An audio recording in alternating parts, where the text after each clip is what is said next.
How to vlog.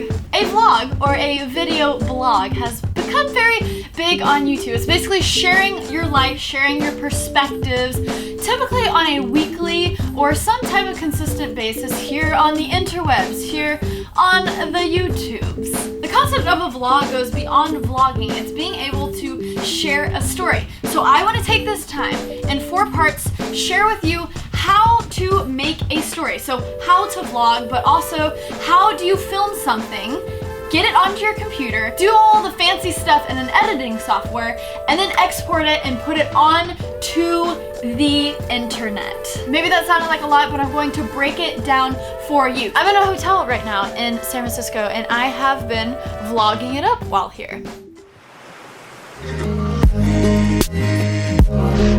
I've been waiting for this moment ever since I met John, really. Let's try to get on this road. We got to the hotel at like 3 a.m. last night. Oh look, it's us.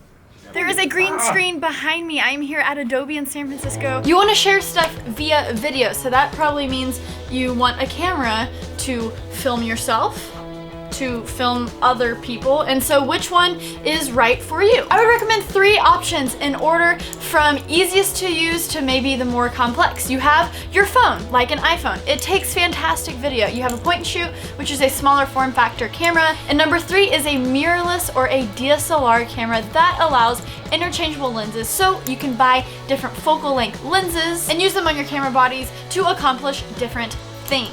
I'm going to leave some camera link suggestions down in the description below for you guys to check out. And just starting out, and also a lot in vlogging, just set your camera settings to completely auto. You can shoot with autofocus and auto exposure, or manual focus and manual exposure. All that means is the camera is going to adjust the f-stop, shutter, and ISO. Those are the 3 things that control the exposure of the image, which means how light or dark it is. It'll control that automatically, and then also it will autofocus. So when you move close to the screen, it'll autofocus on your face. When you move back, it'll autofocus when you're back here. When you do manual focus and when you do manual exposure, you have to do all of those things manually, and it gets a little bit complicated, but it's still important to know in certain circumstances. So I am going to link some videos down in the description below to learn how to do that in more detail. And a quick shout out to Skillshare. Skillshare is sponsoring this video right now, which I am so stoked because it's such a sick website where you can go and access over 15,000 classes on how to do photography and videography and different entrepreneurial things,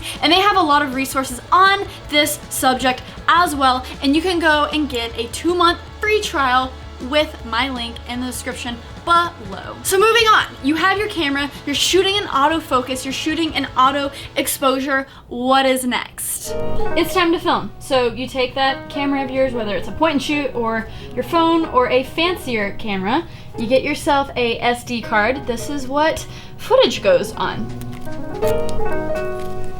Turn it on, point it at your face or at friends, some pretty landscapes, and film your video.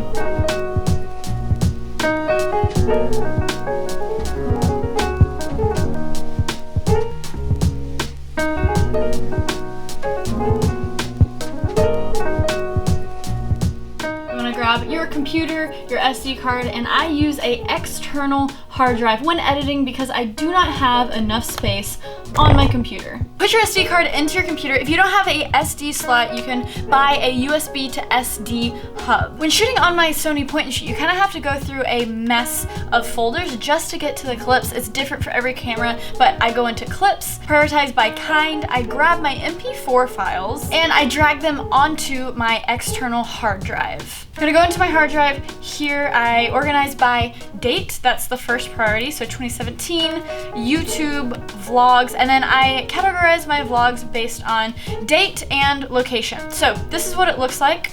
I'm just gonna say this is another San Francisco vlog, so I'm gonna create a new, say vlog, put the date, March 23rd, and then the location. This makes it easy for me to go back and grab footage if I need to. I also have 2 slots for numbers here because some vlogs span over multiple days. I'm gonna come in here, grab the footage that I need, just drag and drop into here. I also go one step further and I use an app called Rename. This is an easy way to rename the clips the same as my project folder. So when I'm pulling in different clips from different days and different vlogs, it's an easy way to keep that footage organized. So now that we have our footage on our computer, we want to have some type of editing software to turn these clips into an actual video. I'm going to be doing all of these tutorials via Adobe Premiere CC. Adobe Premiere is a part of the Creative Cloud Suite. This is Adobe's Creative Cloud Suite of creative applications. So you have things like Photoshop and Lightroom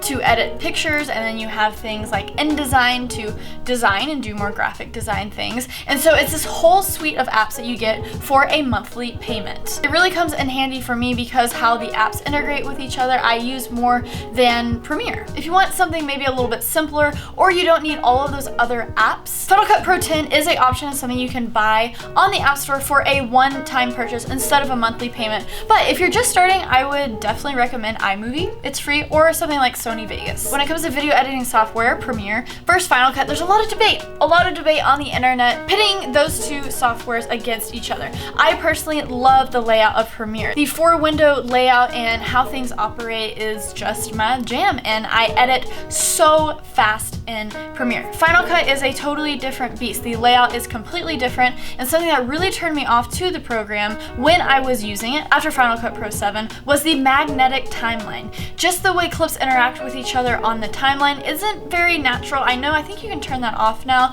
but it was not for me. If you're on a MacBook, it's kind of a known fact that Final Cut 10 does have better render times. It will export your video faster, but the 10 minutes that you save exporting a video, I make up in the ease of use in Premiere, if that makes sense. We're gonna go into Premiere. I title my projects exactly the same as the folder that it's in, and I actually create a folder titled Premiere, and this is where I keep my Premiere project and then also the exports and any extra things like that. So I have my clips here and then my Premiere folder where I'm going to put this project. So we have our blank project in Premiere. The first thing that you want to do is import your footage into this editing software so you can get editing. Double click to import media to start. You're going to go into that folder that you transferred your footage over to, highlight all of your clips, press import, and boom, you have all of the clips in your project window. This is your project window. In order to get going with a video, you want to press new sequence, and this is where you're going to start dragging all of your clips down onto to make your video or to make your vlog. Assuming you shot in 1080 and 24 frames per second, that's kind of just the standard. Go into just one of these settings that is 1080 24. I use the DSLR profile. Name your sequence, and now you have a sequence to start dragging and dropping clips onto. So we basically have the beginnings, the skeleton of a vlog. With all the things that I'm creating on this channel, I'm constantly getting questions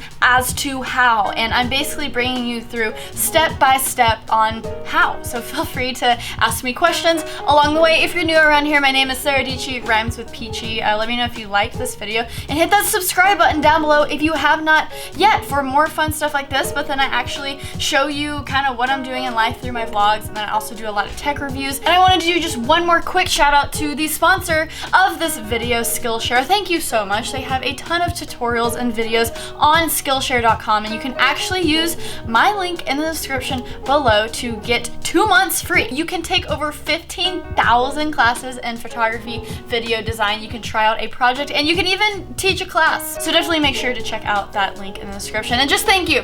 Thank you for tuning in. Thank you for learning alongside of me. I get questions every single day about this stuff. So this is my attempt to wrap it up in a pretty bow, like a series of videos that I can just point you guys to. If you ever have questions, you can point your friends to. Feel free to share if anyone is into video, wants to get into video, because it's a fun thing to be able to share your perspectives through the video wavelengths through the video.